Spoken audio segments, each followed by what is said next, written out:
Hello and welcome to Ahead of the Curve. This is your host, Jonathan Gelner, and thank you so much for joining us today. This episode of Ahead of the Curve is brought to you by New Era. New Era is the official headwear provider of the MLB, NFL, and NBA. If you love to rock New Era caps as much as I do, then you don't want to miss out on this opportunity to wear what the players wear and get 15% off. Go to neweracap.com/AOTC and use the code AOTC at checkout. That's 15% off your order using promo code AOTC. On today's show, we have on Dr. Barry Davis, head coach at Rider University. Barry begins his 20th year at Rider University in 2024, and during his tenure, Davis has transformed the program into a consistent contender in the Metro Atlantic Conference, winning 4 conference tournament championships, 2 regular season championships, and qualifying for 12 conference tournaments. The 2023 season was one of unprecedented success, and the Rider Broncs tied a school record with 36 wins, highlighted by regular season wins on the road over 2022 national runner-up Oklahoma and nationally ranked Duke. The Broncs won their second Liberty Bell championship and captured its second conference championship in the past 3 years. Davis also picked up his 1,000th win this past season. So on the show, we discuss his PhD research over coaches and great teams in regards to leaders and leadership development, and we go through a year-long of player development in the Rider University program. You're going to love this episode with Barry Davis. Coach Davis, welcome to the show. Thank you. Thank you for having me. Absolutely. So I'm really excited to get to speak with you today, and I think we'll just get started with the heavy hitters, which is your PhD and your dissertation paper over leadership and coaches. And that's really what drew me to you in the first place, and I'm really excited to get to share the listeners with you today. So if you could tell us a little bit about what you studied within that. I know that was really hard earned, and so I'm let's go ahead and dive into that. Well, the first thing that I found that I was really interested in, I've always been interested in, is coaches.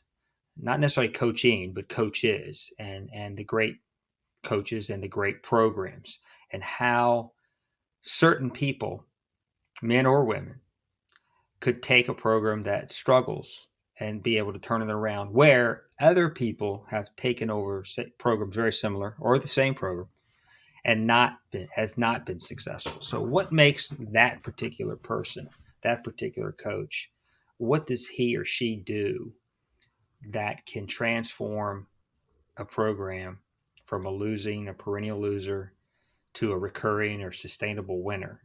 Mm-hmm. And then to be able to establish a culture that supports the transformation. So being a baseball coach, my schedule aligns with baseball coaches. It doesn't align with football or basketball or soccer or lacrosse or, those types of sports, team sports, hockey, I guess. So I try to narrow it just to baseball, which made it a little easier to get data.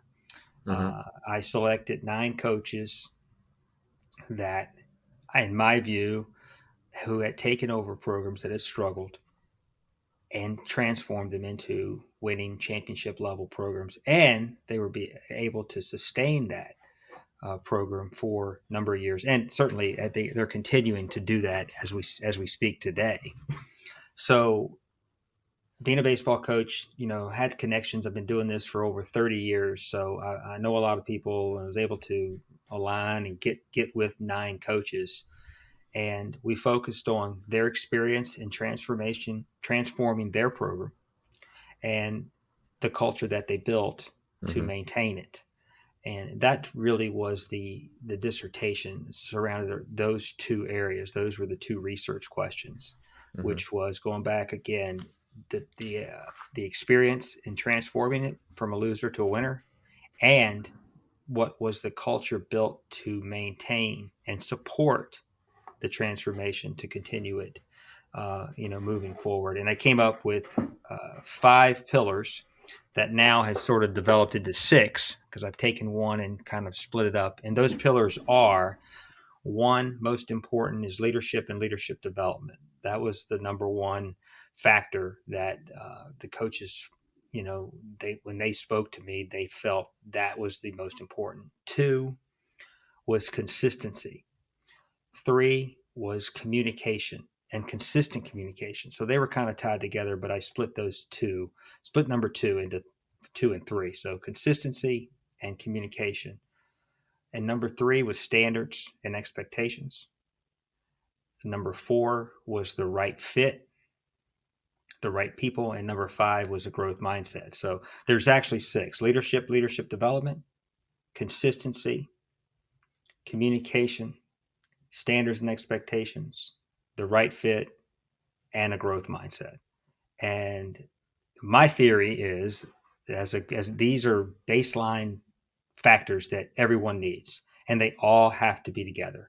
You can't not have one of them. I mean, if you pulled out expectations or standards, you're not going to be a championship program. If you pulled out a growth mindset, eventually someone will catch you and pass you because you're not keeping up. You're not changing, day to day or month to month, year to year. If you pull out leadership, you're pretty much shot, since that was the most important. If you're not consistent, you don't communicate. All of these are factors that you have to be able to transform a program and to be able to sustain it. So in a nutshell, that's basically what it was. 9 interviews, face-to-face. I did it all face-to-face, coded the data, came up with the consistencies in the words that those coaches were I want to say harping on or just, stressing that we need to do this, we need to do this, we need to do that. And I put it all together, and that's what I came up with. Could you be able to share some of the coaches that you studied? I interviewed Brian O'Connor at Virginia, John Sheft at Virginia Tech, Dan McDonald at Louisville, Tim Corbin at Vanderbilt, Chris Pollard at Duke, Ray Tanner formerly at South Carolina, Eddie Blankmeyer at St. John's, Gary Gilmore at Coastal Carolina. I'm not sure about did Mike Bianco at Ole Miss. Mm-hmm. Oh yeah. So, well, and the reason I wanted you to include that too is because it's not like you're studying. I mean, that's basically the who's who of college baseball, especially in that region and in the country. And so I'd love to be able to dig into, practical takeaways from a few of those, just because, you're not doing this just for the research. You're doing this for research and player development for yourself and your team. Correct. So tell us a little bit about, and you could use examples that they used, or you could use different things that you've taken away from them. But when you mention leadership development, you're talking about the coach, but also the players, correct? Correct. Okay. So how do you continue to grow, and then how do you grow leaders within your program? Well, that's a very good question. And I think it's an ongoing type thing where, like I have 4 players that I would consider my captains, although we don't necessarily put a C on their chest and they walk around, but I do meet with them, and, we put them in situations where they're in charge of players. They're more verbal. They talk, give them opportunities to handle situations at practice, off the field. They've been in the program for 3-4 years, in some cases 5 with COVID now. This is the last year. And they have a real feel for me, and they're an extension of me and what I want. So that's one of the things I stress to those players is like, look, you have to be an extension of what my voice is, what I'm saying, what are the coaches saying, Sure. because if we're not on this, we're not aligned and we're not speaking the same consistent language, Right. there's going to be holes, there's going to be gaps. There's little things like when I send out a text message or an email, I may just send it to those 4 guys, or I may send it just to one and say, look, can you take care of this today? Make sure this gets taken care of. And they do that. And another thing, and we'll get into probably later, is that I want to make them feel, I want to make all of them feel important. And I want to make sure the captains and the leaders of the team understand their role and how important it is for them to model, championship behavior, which is, we want to do things right. We want to do Mm-hmm. things, first class as best we can. And if we step out of line, that those things happen, then it's up to the coach or the other leaders to maybe pull them back into alignment with what Mm-hmm. we're doing. We want them to be independent, but we want them to work like interdependently within the group setting. And I think that's something that's it's a day-to-day thing. You talk to them more. You try to get, if you can get your best players to play Right. hard, if your best players work hard and practice hard and do the right thing, you got a chance. If they Sure. don't, you got a problem. And now you got to address that, pretty quickly. Mm-hmm. So, some years we haven't had great leadership, and usually when you don't have great leadership, you don't win. You're not successful. So that Right. is very important. No doubt. So with that, you also mentioned consistency. Is that like on an everyday? I'm sure this is multiple forms of consistency, but I'm thinking like consistency with the head coach and the staff as much as possible, but also on a daily basis, like you're being consistent with your words and your actions, and you're not like saying one thing and doing another. Was it one of the other? Was it both? Like, can you go a little bit deeper into that? I think it's both. I think with programs like ours, we're not. I'm the only full time coach, Mm-hmm. so a lot of people find that hard to believe, because we have Sure. been successful in the Right. last couple of years. However, my assistant coaches who are part time work as if they're full time. Mm-hmm. They're at the practices, they're at the weight training sessions, they're at the skill sessions, they're in the meetings, so they're there. And it's very important that and I try to do this a little bit more deliberately, and I'm aware of what I'm saying and trying to make sure that we're all talking the same language Sure. in practice, and the terminology that we use is something as simple as reading a ground ball, reading the ball off the bat. We would have a Mm-hmm. term for it, say down angle instead of contact, which you hear on TV with professional baseball. We don't go on Sure. contact; we go on the ball going down off the bat, down angle. That's just our terminology. So Mm-hmm. the players will say that, so they won't say anything different because that's what's been embedded in them. That's something really simple. But the idea is to, be the same. We can be the same person we can be every day as best we can. Be prepared. Practice starts at this time on Mondays, Tuesdays, Wednesdays, and Thursdays. A little different on Fridays because of class schedules. But we don't have any inconsistencies. We don't, throw them a curveball, too often because curveballs happen, Mm-hmm. throughout the year. We don't have to do it ourselves intentionally. It's just going to happen. So we talk about that. That's a kind of a make the adjustment, and MTA is what we call it. We just got to make the adjustment here. But those are some small examples of how we try to stay consistent. Our practice times, we try to keep at 2 hours, which I've learned over the years is it's more optimal that way than to go 3 hours. Of course, we have limitations, but Right. there was a time we didn't have limitations, and we practiced until the coach was satisfied. Not Right. necessarily the players, Sure. but so I think those are the consistency on a day in day out basis, and how we handle problems and how we handle issues. Uh, you know, the same way each time. Although there are different problems and different people, and how you handle them, you got to know your people. You got to be able to read the room. Um, all those are factors that the coach has got to be constantly working too. It's just not I show up and just, I'm on, autopilot. I'm trying to be better too. I'm trying to be aware of things. Right. So I think it's a challenge, and it's, if you think of it that way, and we try to pay attention to as many little details as possible. And it's really helped so far. No doubt. No doubt. Well, I do want to commend you on the morning meditation walk. I think I can't remember exact pre-practice walk. I can't remember the exact verbiage that you used, but I really like that was a takeaway that I was like, that's a really neat idea. As you're walking, you're like setting the tone in your own mind about how you want practice to go and how you're going to be. I really thought that was neat. Well, I appreciate that, and my wife's a mental performance coach, so we talk often about things like that, and years ago, my office got moved. It used to be out next to the field, but then now it's a little further away. I could drive to practice. Mm-hmm. It's not too far. But I said, let me walk, and I like to walk because it gives me a chance to clear my mind Sure. and get myself in position. And I call it the self-talk walk. Don't know where that came from, but it sounded Mm-hmm. good. That's what it was. That's Uh, right. I like it. you It's know, catchy. and uh, and and I do it every day. And I think one of the key things with the mental side is that if you do something, make it a habit, and you think about it, and you talk to yourself, and you self-talk and being positive, and this is the way I'm going to be today. You do that on a consistent basis, you're going to be a better performer at practice.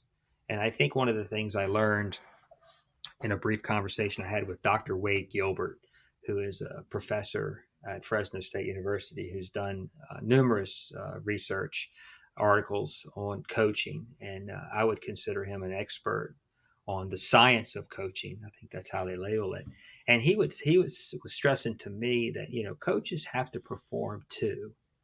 We want our players ready, but the coach has to be ready. I have to be ready. And I think that's a really cool um, kind of way of thinking that, hey, I got to be on my game today as well. I have to be focused. I have to be locked in. And I think that makes you feel a little bit more like you're in the game. You're not coaching the game. You're not the coach. You're actually part of it.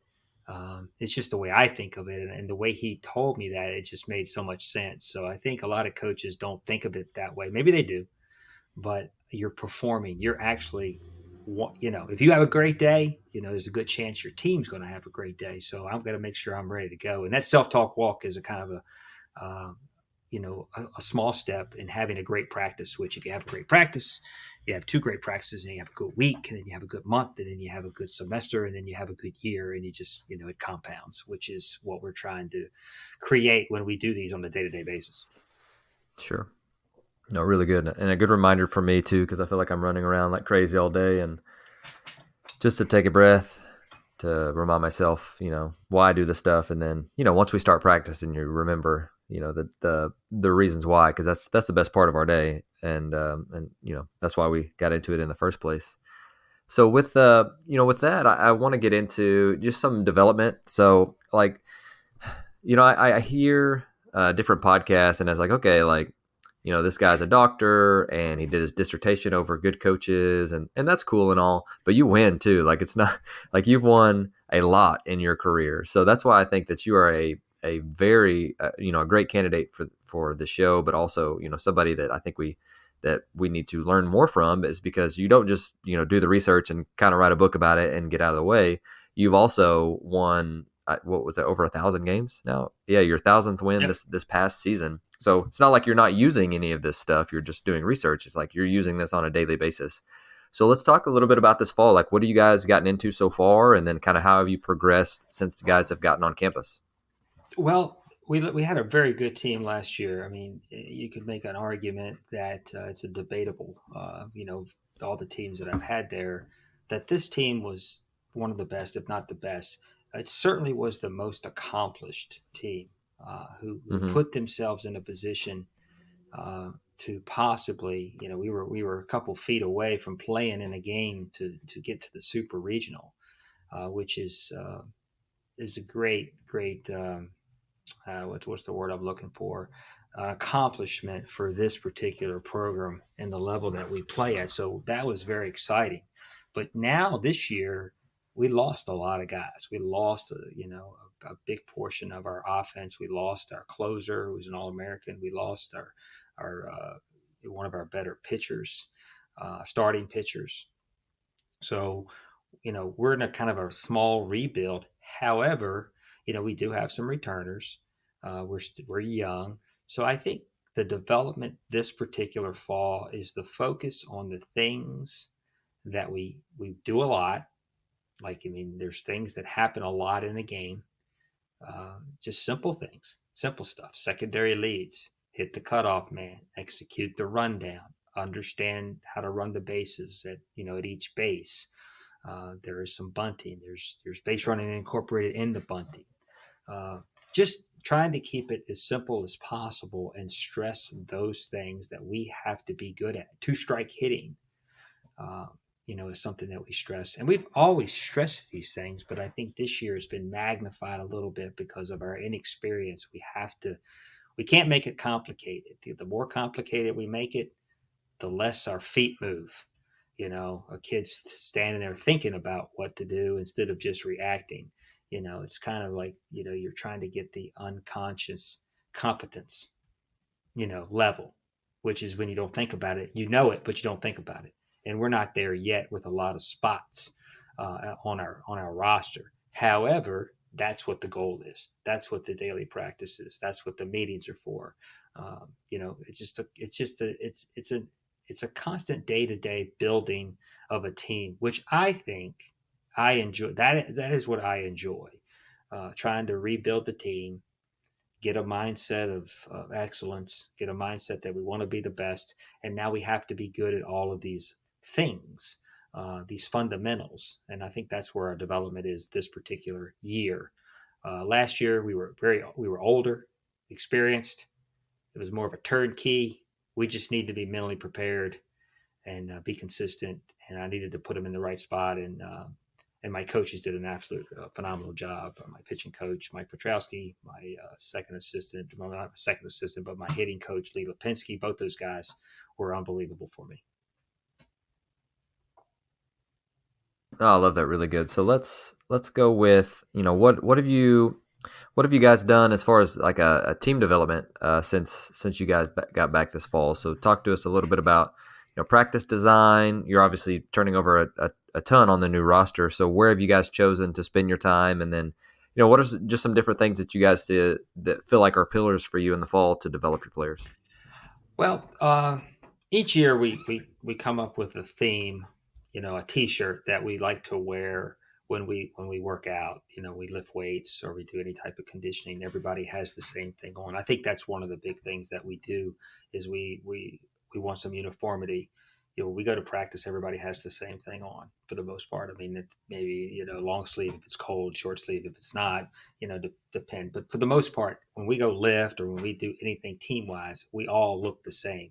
So our T-shirt this year says, "We don't have to, we get to." Like, we don't have to come to practice. You get to come to practice. You don't have to play baseball here at Rider. You get to play baseball here at Rider. And I think that theme, which I stole from Dr. Rob Gilbert, a sports psychology professor at Montclair State, who basically the owner of the Success Hotline, which is a whole other topic. But Oh yeah, for sure. We used that particular saying and we put it on the T-shirt, with our logo, and we wear it. And matter of fact, the senior players are the people who decided that's what we wanted. I let them do it, not me. I didn't decide. I let them decide. Because if they decide, then, they have more of a tendency now to live it out. Whereas if I decided, I've sort of, and they may agree, but it's they take on a little bit more ownership with that. So that's one thing. The other thing that we'll have in a couple of weeks is we have what we call the Buck and Bronc. We're the Bronx, so we call it the Buck and Bronc. It's a kind of an obstacle course. It's a physical challenge, a run. You're pushing sleds, carrying weights, crawling on the ground. It's sort of a physical challenge. They have a teammate, and these teammates work together to try to win the contest. And then when they win the contest, they get a reward and that type of thing. So that's kind of a team bonding, building event that we've had every year. This year we'll read a book.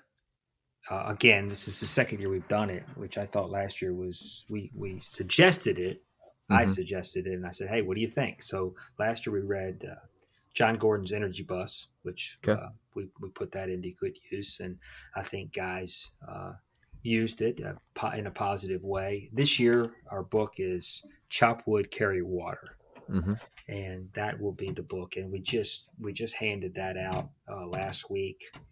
And we will dive into that slowly. We'll do it in meetings. We'll get the players to talk, and then we'll try to use it as an educational tool to help our players understand the process of becoming excellent, of becoming better, and that's essentially what Sure. that is. No, I like that. That's really good. Well, what are you guys doing this week? I mean, we're just now getting into November. Are you guys on a break? Well, you said I guess you guys are still going through different things. You're going to do the bucking bronc, Right. and is that kind of your end of the fall? That is the end of that's the day after our last actual skill practice. Like Okay. we have a practice this afternoon Mm-hmm. for about an hour and a half. For an hour and a half, we'll do two of those a week. Um, and that'll be our skill portion of it. A lot of these guys are tired. I wouldn't say that sometimes we got to keep it down, keep it to the hours to a minimum. We do 3. I think you're allowed 4. A lot of these players have been playing since January. You know, they Right. played all spring, and then they have summer ball. They come back, they get a couple weeks off, and then they jump right into fall baseball. So Mm-hmm. we're sort of winding down, and I've never felt like we've been a poor team or we didn't play well because of the last 2 or 3 weeks in November. Right. So our conditioning is ramped up. Our weight training's ramped up. The pitchers are shut down. So we're kind of winding down, and we'll pick back up here in mid-December when they're off on their own, when they're on their break, and then we'll start right back up in January. Sure. No, that's really good. So, with this time of year too, if we could rewind just a little bit, you've got a lot of coaches who have changed jobs or, either changed jobs or maybe new to head coaching. And so I want to hit on that for a little while because, you've had such a vast experience of being able to do that at a very high level. So if you could go back or give yourself advice or give anyone else advice on, that transition period and how you would want, the first year to go, especially like the first fall, because you're kind of setting the tone for the rest of the year. But what are some different, nuggets of information or just advice that you would give to the coaches listening who are going through that transition period right now? Well, I think one of the things when you take over a program or when you start a new play at a new place, and I would put myself in my mind, I would say, okay, I'm taking over the X program. What's the first thing I need to do, or the first couple things I need to do? Because there's quite a bit.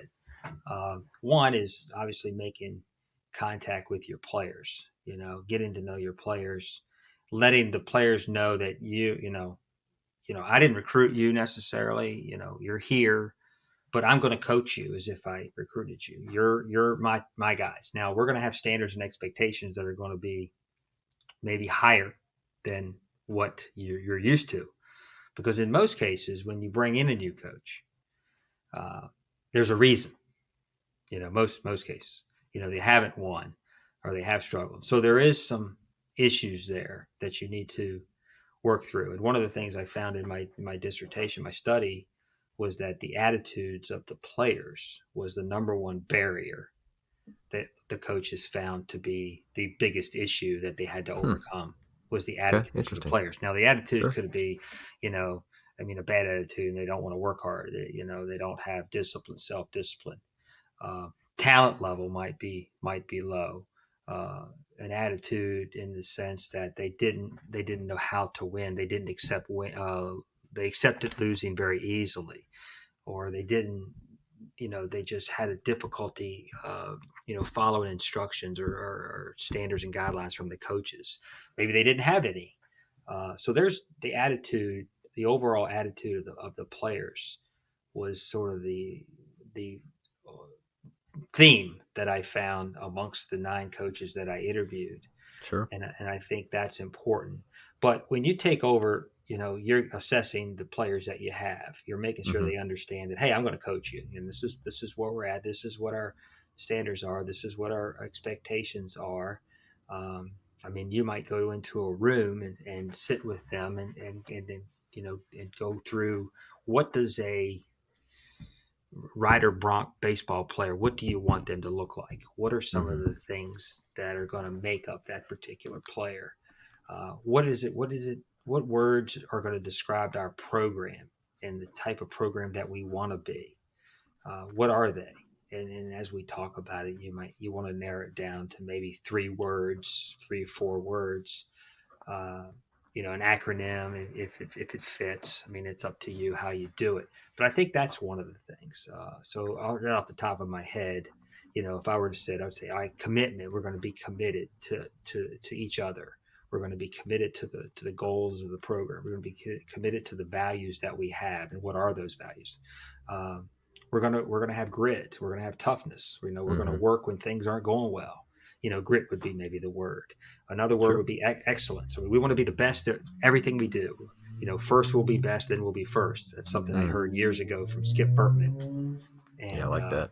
So commitment, grit, excellence. Those are three words that I jotted down that I thought, okay, that would be a generalization of what I would think about when I took over a program. And I think another thing that's important, depending on where you're at, if it's Division III, Division II, junior college, Division I, who on campus am I working with? I mean, who are the people that are directly connected to our success? I need to meet with those people, maybe even in one big room, depending on the where you're at and whether or not you can or can't do it. But I want to meet with somebody in housing, residence life. I want to meet with somebody in admissions, public safety, campus security, equipment manager, the trainers, the conditioning guy, the weight training person. I mean, all of these people are going to be connected to our program. And if they're excellent, we want them to be excellent. And we also want to be consistent with what we're doing. And they have input and can help me formulate what I thought maybe I would do this. Now I'm going to do that because that makes more sense. And I think the other thing as a coach, asking your assistants, asking the people that can help you, what do you think? I think so many leaders out there never ask the people who are actually in the workforce. Like, why wouldn't you ask the person that's actually working there? Sure. What do you think? Because I want to help you out and make it easier for you. I'm not going to tell you what I want. I want you to tell me what you need and what you want. And I think that's important. And I think we lose out that a little bit. So as a coach taking over, I want to get as much input from as many people that are connected directly to our program and our program's success as quickly as I can. I don't know, in your notes here, you put 100 days. I mean, Sure. you could write, hey, this is the checklist of things I have to go through, in addition to actually on-field playing. But it's a major task. But I think as a new coach taking over a program, it actually is a motivator. Sometimes you get stale when you're at some place for, 10, 15, 20 years. And then you get a new opportunity, a new challenge. And I think that's what that gets you going. And of course, the other factor, and we haven't mentioned it yet, is experience. The people who have put the time in it, put the years in, have made the mistakes. Like, I've made more mistakes than you can imagine. Now, a lot of those mistakes I won't make again. So I think it's very important for people that are hiring coaches to understand that experience counts a lot. And of course, winning is winning. You got to win. Right. But the experience, as someone who's been in the game for 25 years, 30 years, I wrote an article for Collegiate Baseball. I saw that. Yeah, thank you for doing that. It's our last episode or last. Yes, yeah. Magazine. I had no idea for that either. So that's kind of, that's ironic. Yeah, that's pretty cool. But like a guy like Nick Saban, I mean, he won his first national championship. He was 51 years old. I think I'm accurate, 51, 52. But he had been a coach for nearly 30 years. And people don't realize that. It takes time to be great and to be excellent. So when they hire a coach who's been there and has failed, and I've failed, I mean, the running joke might be I had a couple bad seasons. I had one guy tell me I had 3 bad seasons, and actually I had more than 3, but I really only had 2 really bad seasons. And so how did I turn it around? We made a commitment. We made some changes. We reflected, we refocused, we looked at all these things. These are all the things that you learn through experience. And I'm sure guys like, Saban, I mean, he obviously has made, his mistakes too. Saban, Skip Bertman was a high school coach for 11 years. John Wooden went 16 years at UCLA before he won his first championship. It's crazy. So you can go on and on. There's a lot there, but taking over a program is exciting. Yeah, I started thinking about that this weekend, that really resonates because you look at the turnover in just professional sports, college sports too, and I go, I wonder what it would be like if they gave them like instead of like 4 years, they give them 4 years to do something. If they doubled it and gave them 8, I wonder if that would make a difference. And it may for some, and like some people just may not be built for it or ready or be able to transition from assistant coaching to head coaching. But I do wonder like how big of a difference that would make. Well, I mean, the more you do it, the better you get. Sure. You know, but you have to also pay attention to the mistakes that you're making and understand that, not everything I do is the right thing. Mm-hmm. There's a lot of Fair. ways to do it. I mean, I don't have to be right. I mean, my pitching coach did an excellent job. I didn't call one pitch, but yet, at the end of the day, I mean, they're talking to me, about the game. My pitching coach, when my third base coach, my hitting coach, they all have, a say, and it doesn't have to be what I want. It's what we want. It's what do you think's best? Everybody gets get a chance to get input. And I think as a coach, you're an assistant coach under, like, say, a great coach. Say if you're an assistant, say like a Mike Bianco who played under Skip Bertman, who worked under Skip Bertman for a short period of time. I mean, he obviously learned quite a bit on a lot of things, and he was able to implement those into his program. And I'm sure, and we have talked to Mike and I have talked over the course of years. There's things you change, there's things you learn because of mistakes. Um, so getting thrust into a situation, like I was a head coach at 24 years old, but I was also at a junior college that played 22 games the year before I got there. Mm-hmm. That we didn't have dugouts. The backstop was falling down. I mean, there really wasn't a program Right. to for the most part. So I got a chance to mold it, fix it, but in the meantime, make a lot of mistakes. I mean, Right. I don't even know what I did. I mean, I don't even know what those mistakes were now, but I know I Yeah. made a lot.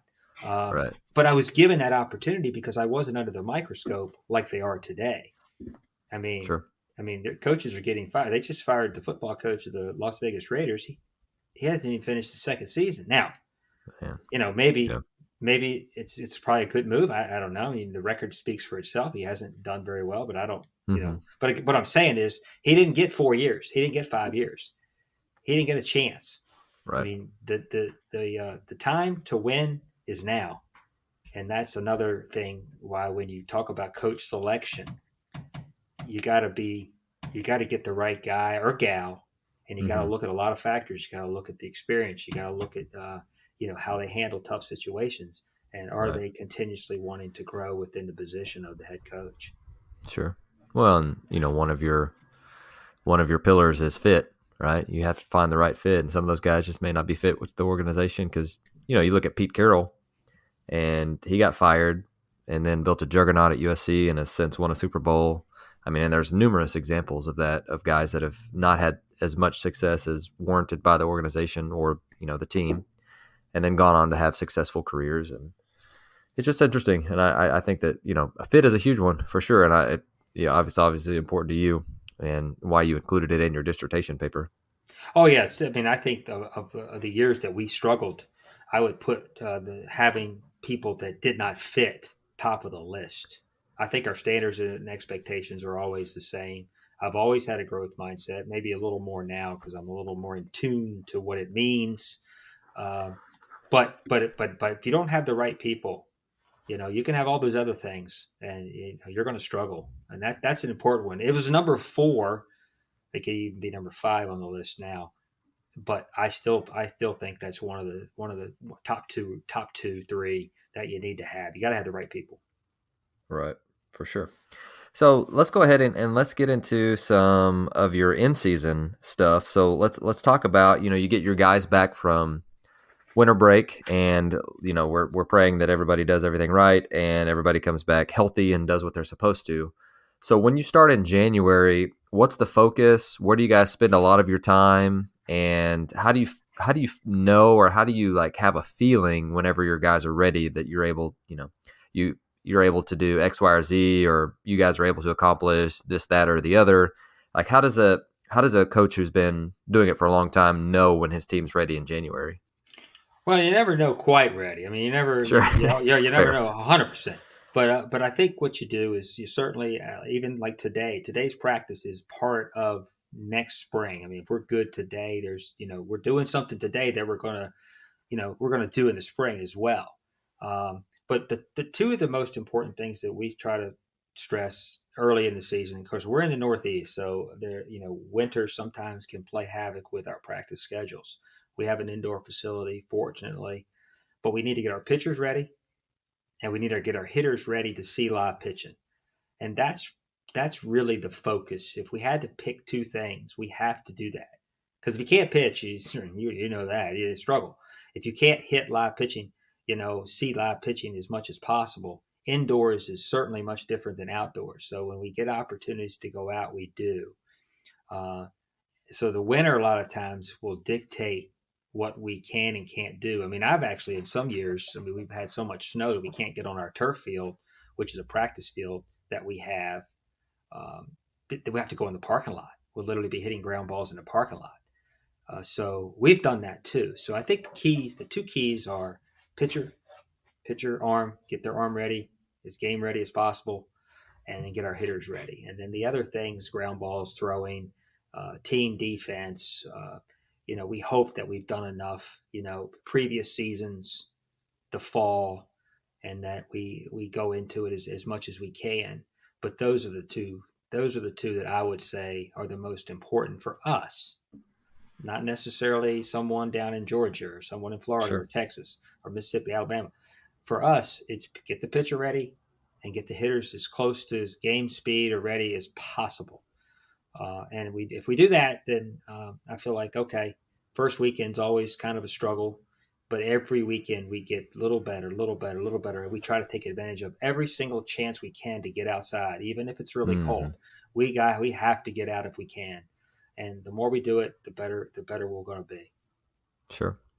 What's your stance, or what are some different things that you do to build like team cohesion? Some people call it team building, and getting, because your guys have some practices together, but there's different stances that I think people have taken, and just getting guys closer is always a good thing, and just understanding people's backgrounds and things like that. So I'm curious what your stance is on that, and then if you guys do anything in particular to time for me, and I'll rant on this. Time is the biggest one. Like spending more time together with all of your guys and all of your teammates is going to build more cohesion, and it may it may get guys a little too close, and they battle with each other at times, but that's okay too.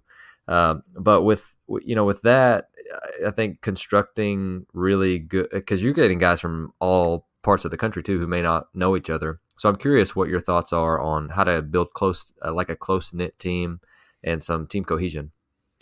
Well, I will say that I don't know if we do as good a job as we could. One of the is for us. Uh, some of the things that I know other programs do that I think they're just phenomenal, and I would do it if we had the resources.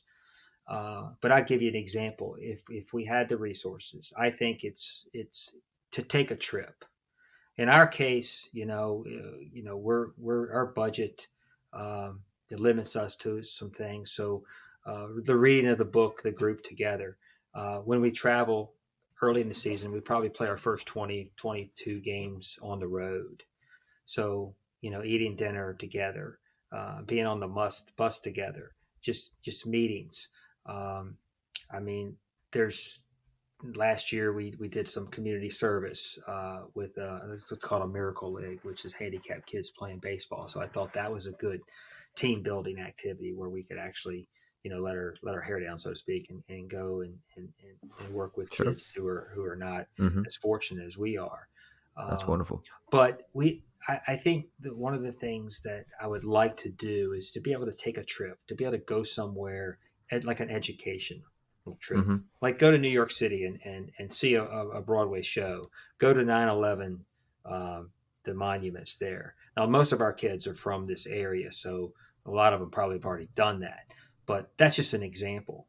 Sure. I mean, we've had bowling nights. We've gone out and gone bowling. We haven't done a lot of it, but we've done it. Um, But those are the types of things, events, to where you go, like we have a golf outing, where the guys can go play golf together. So, I mean, those are just small little things, but I would like to do more. I remember one of the coaches in the North, in the Midwest, I mean, they took their kids skiing. They had like Oh, lessons interesting. on skiing, and it's small, they wherever they were, but that's something that builds some team camaraderie. The more things you can do together, even if it's just going to the movies, or just having random. I've had the team over to the house. I don't do it a lot, but I've had them over at the house. Those are Hmm. type team building type activities. There's just a number of things you can do. I think the resources can dictate what you can and can't do, which is important. But I think it's just doing, if you just do one thing, Right. one thing's better than nothing. We don't, again, resource wise. I mean, if you have extra money somewhere to buy them, get them some gear that they like, the swag Hmm. as they call it, Sure. you make them feel important. So those are some things Sure. that cross my mind. Again, I don't think we do as good a job as we probably should, uh, but we do the best we can, and but again, the teams that are able to do that certainly benefit from it. No, I like that. Well, and in the back of my mind, I was thinking about your hard competition in the fall, the Bronc Buster. I think that's another good one because when you go through hard things together, you develop that sweat equity, and I think that's always a good thing. Yes, I mean, any little thing that you can get them to do together is beneficial, and a lot of times you don't notice it, they don't notice it, but it does build the team, gets them a little Hmm. closer. They don't really recognize it, but it is, it does happen.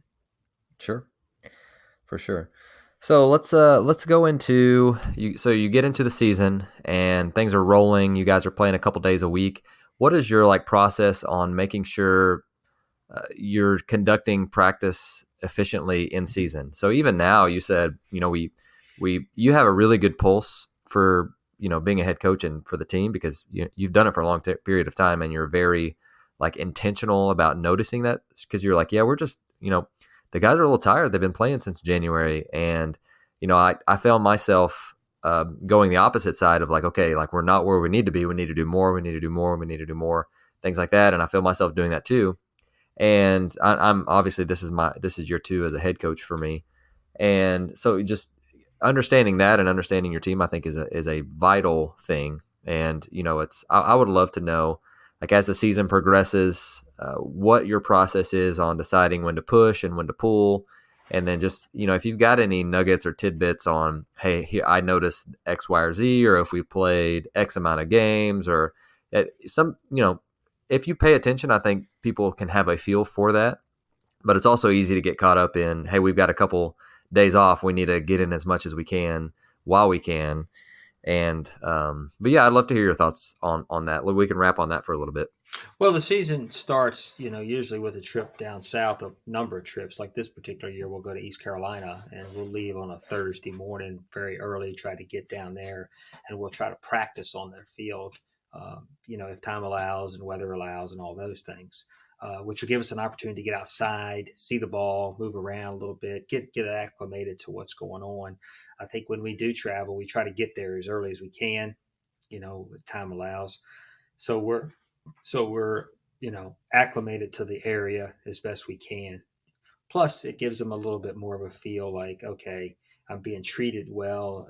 We're not rushing into the hotel in the middle of the night, getting up in the morning and playing a doubleheader.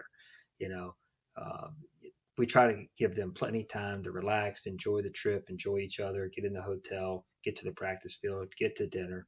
So early in the season we try to be consistent with that. Once we go on our spring break, which is usually a 10 or 11 day trip, which is a team building in itself. You're gone for an extended period of time. I mean, you have to depend on each other, which is important.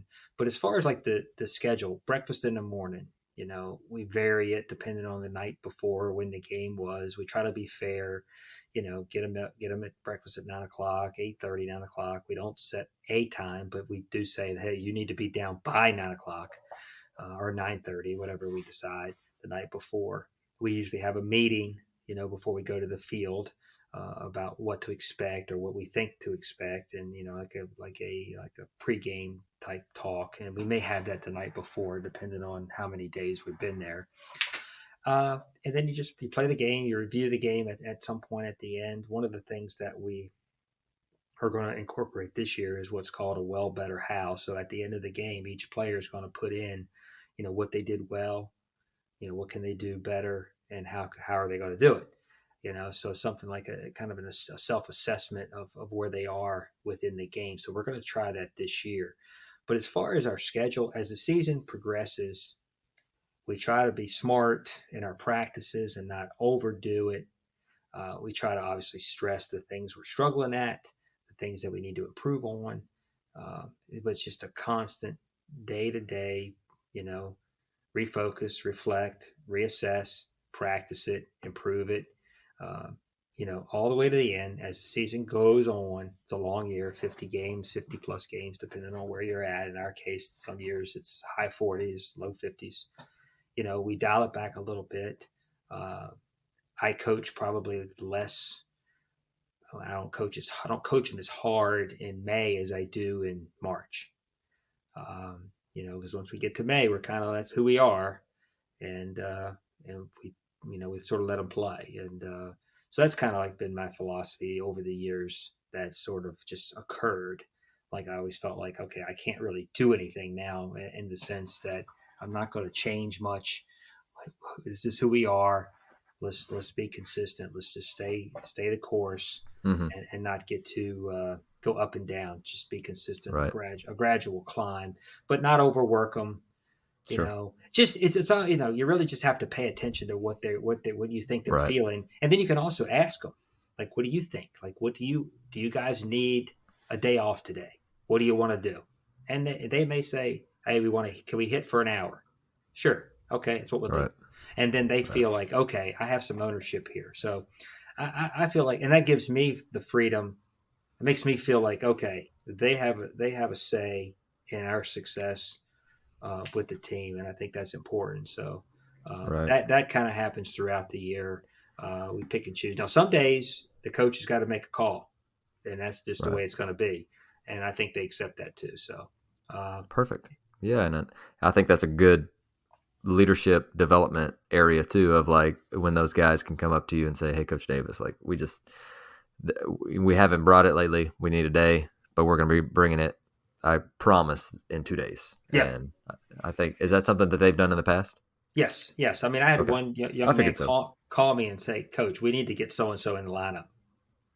And I'm like, okay. So what do? I go right to my assistant coaches and said, hey, I had a player call me, said we need to get this guy, and I can't disagree with him. There's reasons why we haven't, but okay, what do you think? And they say, hey, if that's what they want, if they're going to play better because of that, okay. So you got to I mean, at least I do, put your ego aside. Don't worry about it. I mean, like, look, you're still making the call, but at the end of the day, we want to do what's best for the team. We want to do what's best for the program. We want to do what's best for, the individual, but the team comes first. And, but when you have a player, who probably went to his teammates and said, hey, we got to talk to coach about this. I encourage that. I want that. And I want them to, now come in, be professional about it. Don't come in, with your hair on fire and just, just hang on. We're listening to you. So being a good listener, I think, is important too. And I've tried to do a better job of that. And I have. And I think it's contributed to our success. No, that's good.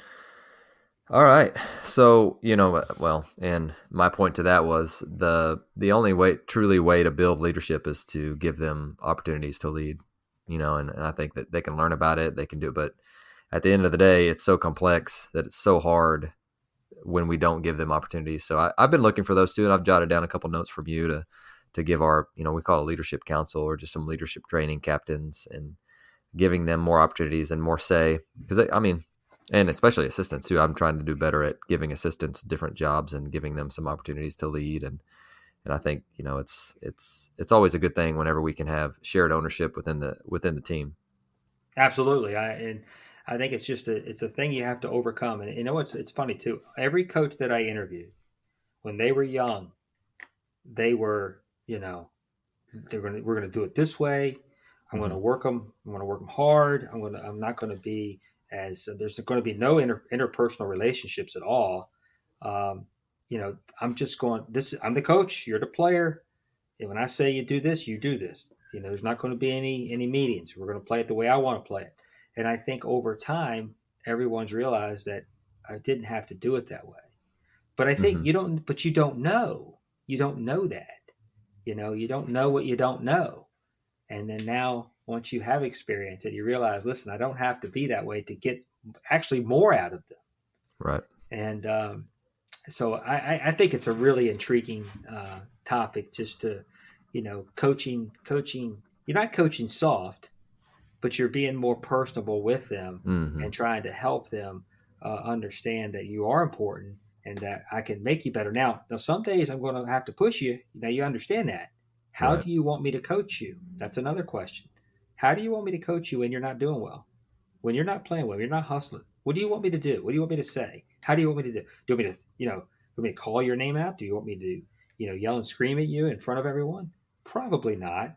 But I want you to tell me, like, what do you want me to do? Now you tell me.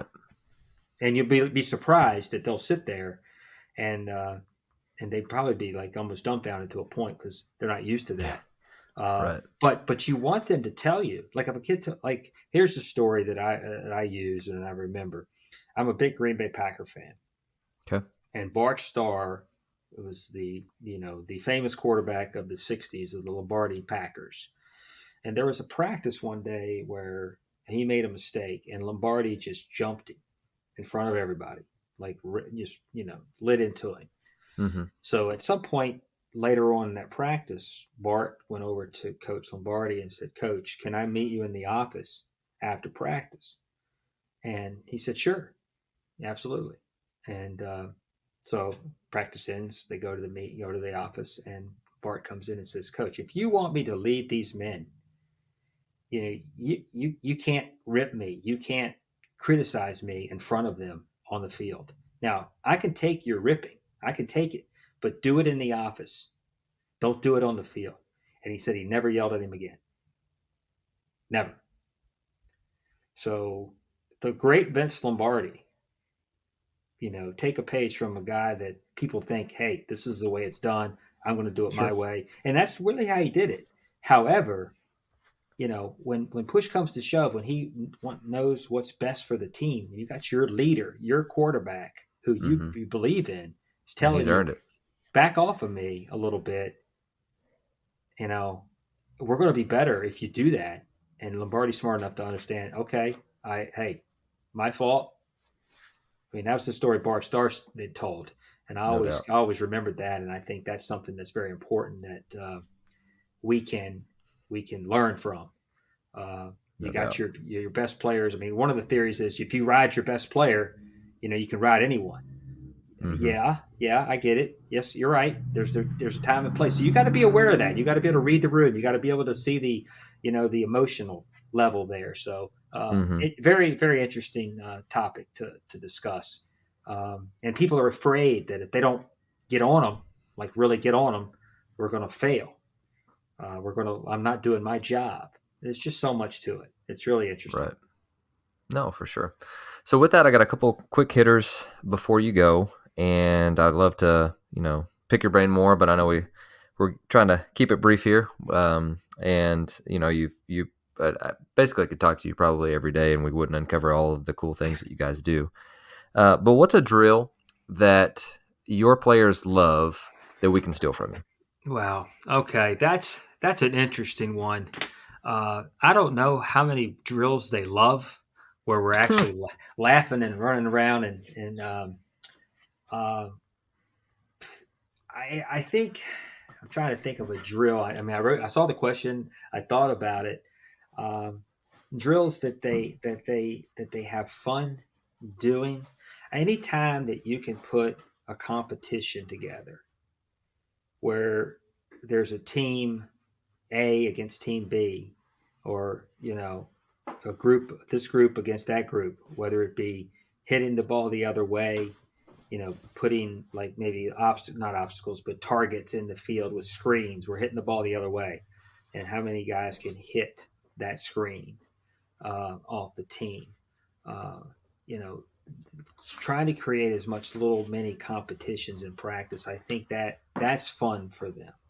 They seem to gravitate towards that. So when there is a competition, um, in terms of the baseball aspect of it. I know our pitchers do a lot of drills with the football where a guy's covering a guy, Oh, they're yeah, that's running fun. and he's covering them, like a Sure. defensive back. I always a little worried that they're going to get hurt.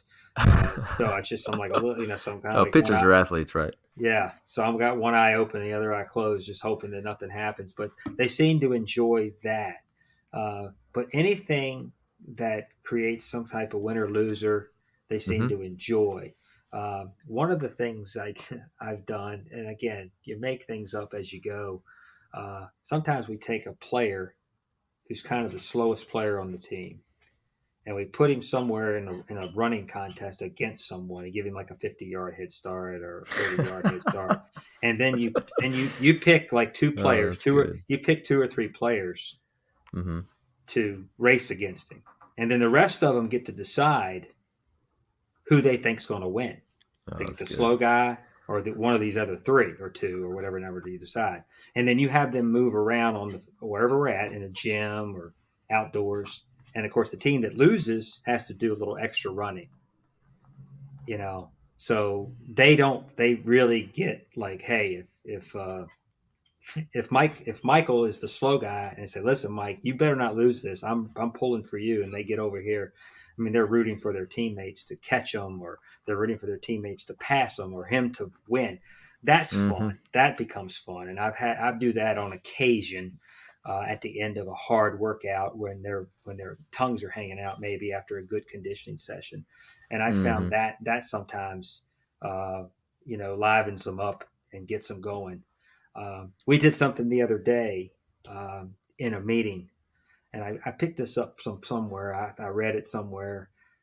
Always have to start the meeting with something fun or something that Mm-hmm. gets their attention. So we found a YouTube video of little kids dancing, and the little catcher, he was dancing. You've probably seen it. Oh, But yeah. we pretended. They said, "Hey, I did some research. We were looking for something, and we found this. And this is one. This is our catcher." We said his name, and this is him when he was in Little League. So for the next 30 seconds, they laughed, and they had. Oh, So that's when the good. meeting started, they were smiling. It Mm-hmm. wasn't like, oh, I got to go to this daggone meeting with Coach Davis. Yeah. There was something to the meeting, and Right. it was fun. And then Mm-hmm. every meeting that we have, we try to keep at 20 minutes if we can, no more than Oh, 20. that's good. I If love we that. can, so we do that. And another thing that I think helps, and I'm not sure if this is part of your quick hitters here, is that we try to do everything with a certain time that's a crazy number. Like when Okay. like bus leaves at 1:06, practice starts at 3:17 or Mm-hmm. 3:01. I Okay. got that from Tony Mason, a football coach from Arizona back in the 70s. Motivational talk that he gave that I heard on a cassette tape that was given to me by one of my players' parents back in the early 90s. And I still use that today. Mm-hmm. And it's kind of a form of exactness. Like, hey, when we say, 320, 322, we mean 322. It's not Right. around 320, it's 322. That's exactly when we're starting. And I think that's kind of a form of motivation. And I think and they laugh at it, but then they remember. Mm-hmm. Right. They remember what time practice is. You Sure. know, 5:35 a.m., 5:34 a.m., Mm-hmm. 5:32 a.m. Uh, you remember that. So those are some little tidbits that we use along the way to help build teamwork, understanding, standards, expectations, those types of things. I love it. Really good. Second question is, what is the latest thing that you've learned that's made you a better coach? Well, I read a book. I should have read it 20 years ago, but I read it about a year ago. It's called How to Win Friends and Influence People. by Dale Carnegie. Mm-hmm. And when I read that book, first of all, it was written in 1936, and it's Yep. been updated, several times.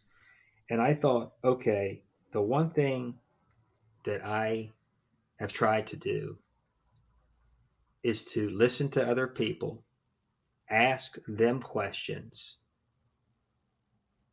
be interested in what they do, and just keep that going. Mm-hmm. Like I'm not interested. I don't want you to know about me. I want to learn about you. I want to make you're important, so I want to learn more about you. I want to be interested in what you're interested in. So as Dr. Gilbert would say, don't be interesting, be interested. Mm-hmm.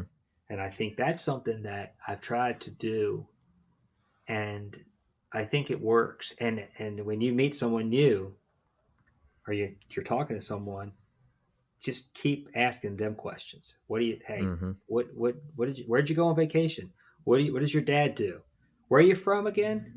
Yeah, I've been there. Is that still Mm-hmm. whatever? So so you become someone they like, and then when they like you, they'll do more for you. For sure. And you see that all the time. So if you need somebody to help you, the people who like you will help you. Yep. Who helps people that they Absolutely. don't like? Right. Reluctantly, maybe in a job Mm-hmm. situation, but Sure. so I think for me, that's one of the things that I've tried to do is to be more open with my players, learn more about them, you know, be in conversations on their level, you know, what movies do they like? What songs do they like? Hey, I love those shoes you got on, which I would never wear, right? But I love them. They're great. Where can I get me some of those? So kind of get on their level, and I think that's important. So I've tried to do that No more and doubt. more, and I think it's helped. No doubt. I'm with you. And last question for you, in this, this is something that you can either take it from lately or you can take it from, 30 years ago. And so what is one thing or the one thing that you feel like you've implemented that's made the biggest impact in your program? Um, well, I think for them to realize in terms of implementing, in terms of actual, like, the strategy and the X's and O's of baseball or any sport are important. But I think the leadership aspect, learning, uh, you know, how to be a servant leader, a more serving leader, uh, to let them know that I'm on their side and I'm here to help you get better. Um, I mean that's important. That's more important than probably anything that we've done. Um, but as far as implementing, say, a baseball aspect, the way we take batting practice during our practices, where we incorporate as many things as possible: base running, defense, infield, outfield, situational hitting. I think that's probably one. If you picked a baseball actual drill skill, that's probably the one thing we do the best, or one thing I think that we've implemented that has helped us. We can do a number of things on the bases to react to the ball.